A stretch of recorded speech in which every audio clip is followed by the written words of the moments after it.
온전히 주일로 지켰고 또 사랑하는 주의 자녀에게 유아 세례식을 베풀었습니다. 그리고 어제는 부모님의 은혜를 생각하는 어버이날이었습니다.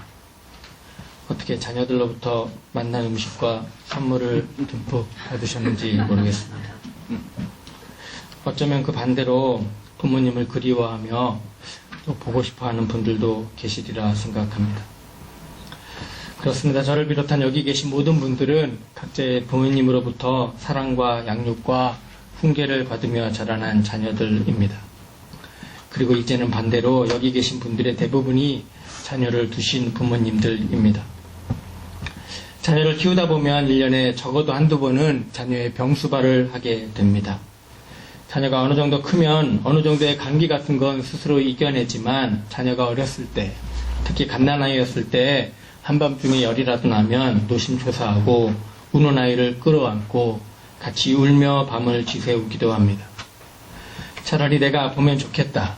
그러면서 아무것도 할 수 없는 자신을 탓하기도 하고 결국 이렇게 고백하게 되죠. 하나님 도와주세요. 뭐라도 해야 할 것 같은데 이 상황에서는 아무것도 할 것 없는 그저 해열제 먹이고 안아주는 것이 전부인 자신을 발견하고 하나님을 찾게 됩니다. 오늘 본문에 벙어리 귀신 들린 아이가 나옵니다. 그리고 그 아이의 아버지가 나옵니다. 그 아버지가 먼저 제자들에게 아이를 데리고 갑니다. 그러나 소용이 없자 예수님께 데리고 갑니다. 저는 오늘 본문 말씀을 묵상하면서 이 아버지의 마음이 느껴졌습니다. 우리는 아이가 조금이라도 아파도 끙끙대고 어쩔 줄 몰라 하는데 벙어리 귀신 들린 자녀를 둔 이 아버지의 마음이 어떠했을까? 얼마나 이 아이를 고치고 싶어 했을까? 이 아버지의 마음이 얼마나 간절하고 애절했을까? 혹시 여기 계신 분들 중에 귀신 들린 사람을 실제로 본 적이 있으신지? 성경에서 말하는 귀신이 들렸다는 것은 악한 영의 지배를 받아 몸과 마음의 통제력을 잃어버린 것을 말합니다. 귀신은 사단의 졸개로 사단의 대리자 또는 사단의 앞잡이 노릇을 하는 더러운 영적인 존재입니다. 비록 악한 존재이지만 예수님이 누구인지 알아보기도 하고 하나님의 구원 계획조차도 알고 있는 존재들입니다. 믿지 않는 사람들은 사람이 죽어서 그 억울한 영혼이 이 세상을 떠도는 것이 귀신이라고 생각하지만 그것은 잘못된 생각입니다. 귀신은 사람이 죽어서 되는 것이 아니고 귀신은 그저 타락한 천사, 사단의 졸개에 불과한 영적인 세력입니다.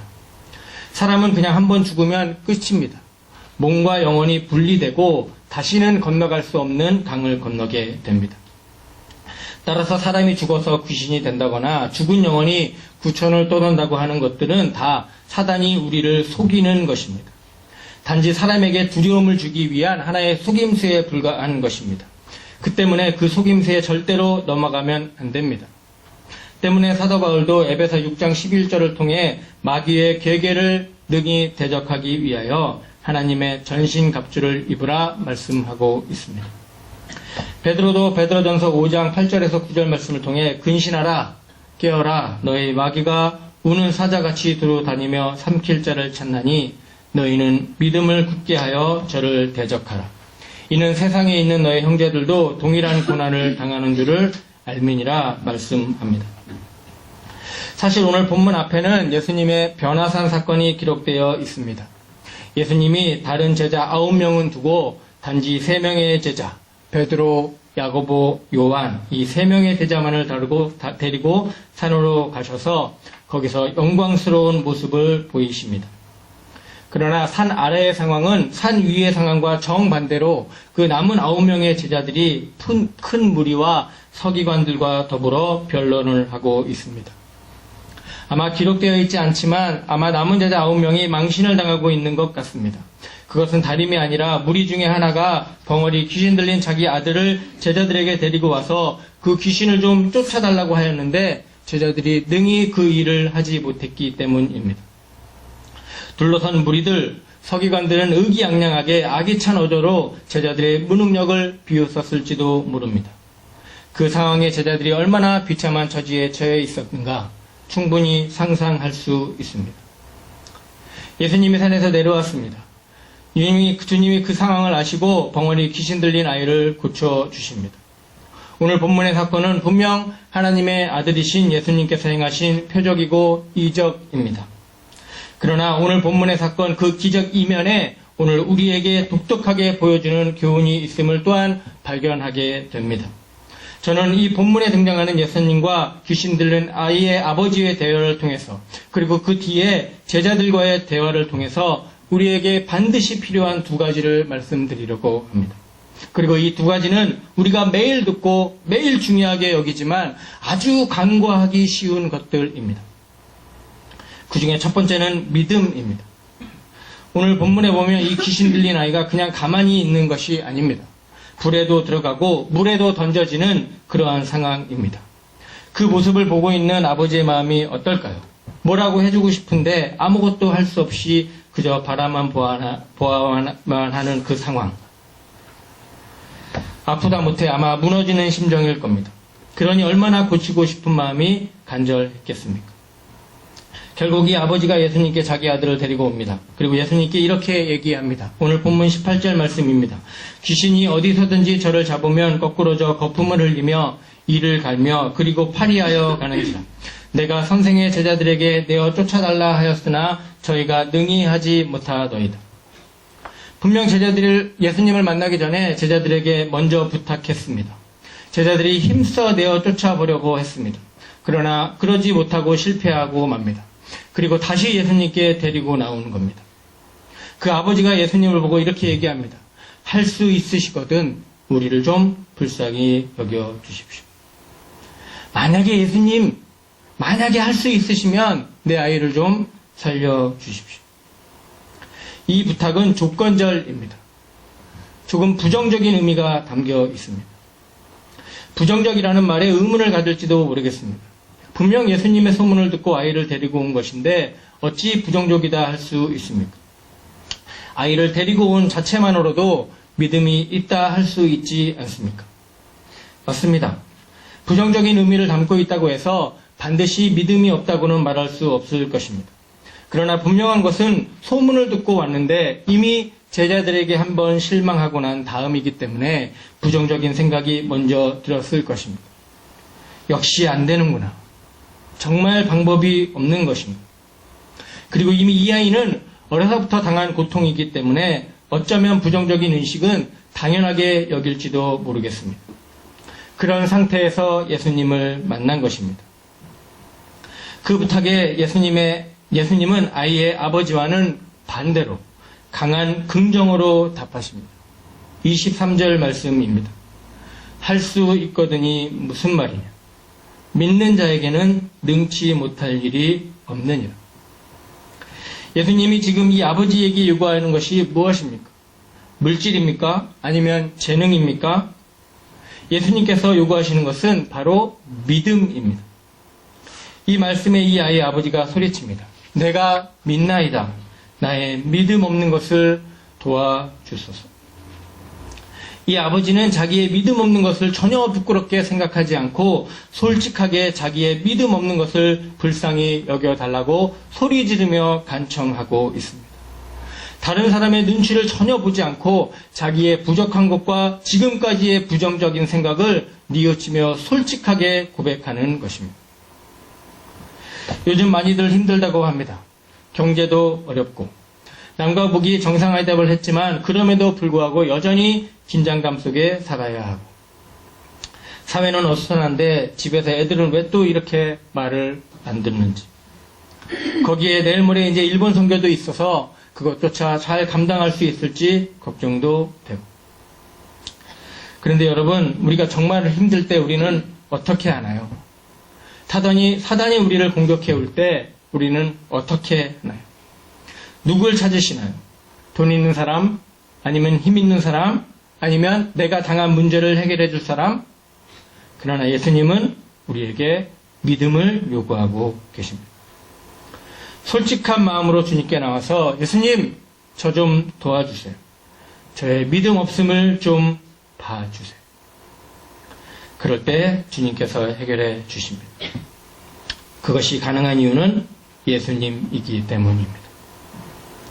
결국 그 아이의 아버지의 고백으로 아이가 치유를 받습니다. 귀신에게 명하여 나오라 합니다. 그리고 다시는 들어가지 말라 명하십니다. 그러자 귀신이 소리를 질리며 나오고 예수님이 회복해 하시고 그 손을 잡아 일으켜 세우십니다. 여기까지가 오늘 본문의 주요 내용입니다. 그런데 저는 그 다음의 내용도 좀 살펴봤으면 좋겠습니다. 지금까지는 예수님과 이 아버지의 대화, 이 두 사람의 관계 속에서 예수님은 아버지에게 믿음에 대해 말씀하고 계십니다.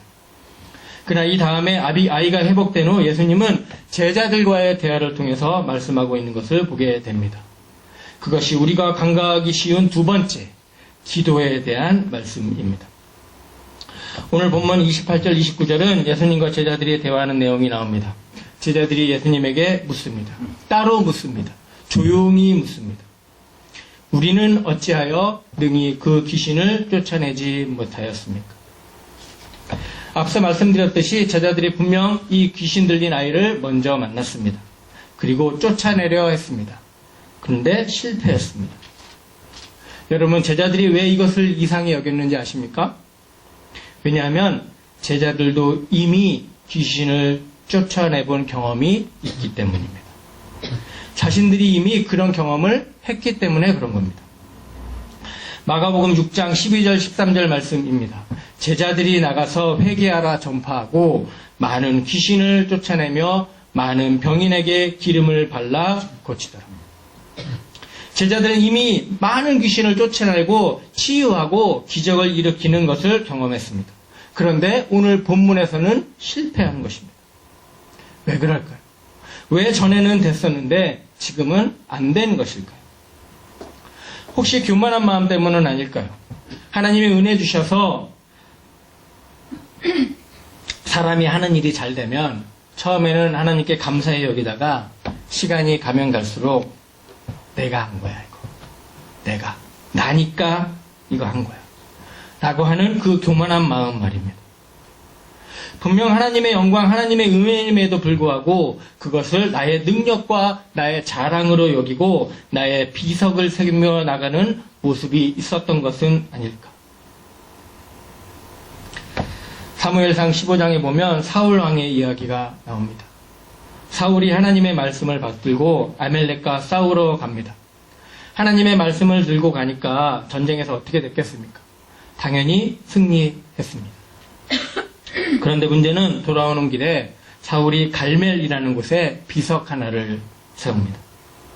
사무엘상 15장 12절 말씀입니다. 사무엘이 사울을 만나려고 아침에 일찍이 일어났더니 혹이 사무엘에게 고하여 가로되 사울이 갈멜에 이르러 자기를 위하여 기념비를 세우고 돌이켜 행하여 길갈로 내려갔다 하는지라.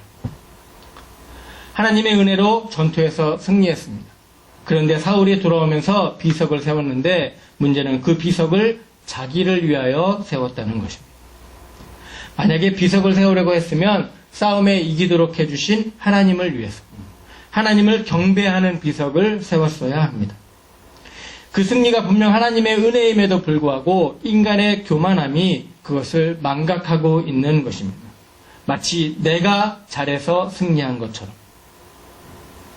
이건 사울만의 이야기가 아닙니다. 오늘 제자들의 이야기이고 우리의 이야기이고 바로 저의 이야기입니다. 우리는 반드시 기억해야 합니다. 열매는, 승리는 예수님께 붙어있을 때 맺혀진다는 사실입니다. 그것이 바로 요한복음 15장 4절 말씀 아닙니까? 내 안에 거하라, 나도 너희 안에 거하리라.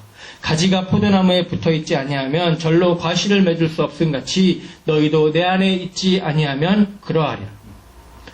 열매는 예수 그리스도로부터 나오는 것입니다. 우리는 각박한 세상에 살면서 이 진리를 잡고 있는 것 같습니다. 우리가 조금만 잘 되면 나로 인해 어떤 문제가 풀어지고 해결되면 이거 내가 한 거야. 이거 내가 한 것 같은데 이런 착각 속에서 살아가는 것 같습니다. 제자들도 마찬가지입니다. 한번 큰 은혜를 받았습니다. 그리고 놀라운 은혜를 이적을 행하는 경험도 경험했습니다.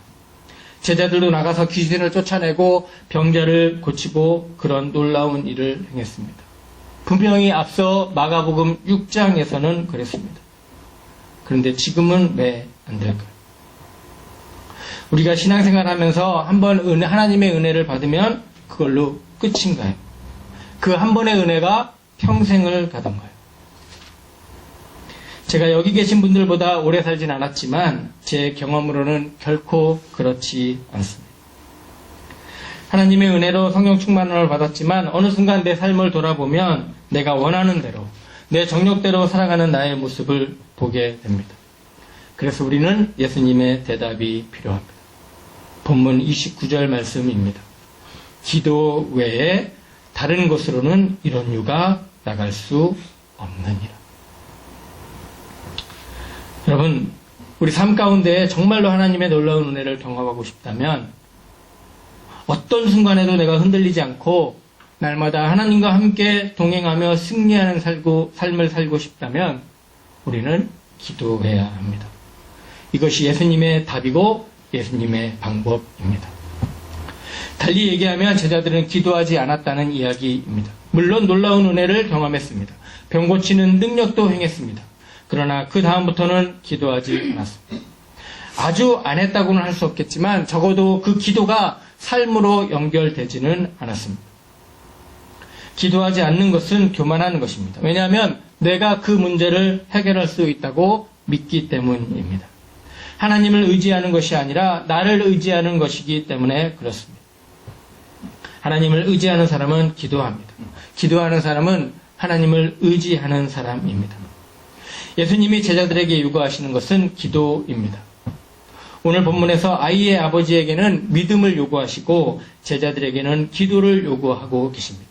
그리고 오늘 우리들에게도 너무나 잘 알고 너무나 당연한 것이지만 너무나 간과하기 쉬운 이 두 가지, 믿음과 그리고 그 믿음을 유지할 수 있는 기도를 우리에게 요구하고 계십니다. 우리는 기도해야 합니다. 하나님의 놀라운 은혜로 정상회담이 성사되었지만 아직 어수선한 나라를 위해서, 그리고 힘든 우리 가정을 위해서, 우리 이웃을 위해서, 지금도 배고픔에 시달리며 자유를 갈망하며 신임하는 북한 동포를 위해서, 그리고 이제 선교 떠나시는 사모님과 30명의 집사님을 위해서, 그리고 각자의 삶을 위해서 기도해야 합니다. 어렵고 힘들 때만 기도하라고 드리는 말씀이 아닙니다. 기도는 우리의 생활이 되도록 기도해야 된다는 말씀을 드리는 것입니다. 여기 있는 우리 모두가 믿음을 가지고 기도에 힘썼으면 좋겠습니다. 그러면 반드시 회복될 것입니다. 기도하는 사람은 겸손한 사람입니다. 기도하는 사람은 하나님을 의지하는 사람입니다. 하나님의 능력은 기도하지 않고선 절대로 우리의 것이 될 수 없습니다. 오늘 이 말씀을 꼭 기억하셔서 하나님의 말씀을 바로 알고 그 말씀에 믿음으로 반응하고 기도로 어려움을 이기고 삶에서 승리하는 저와 우리 모두가 되기를 간절히 바랍니다.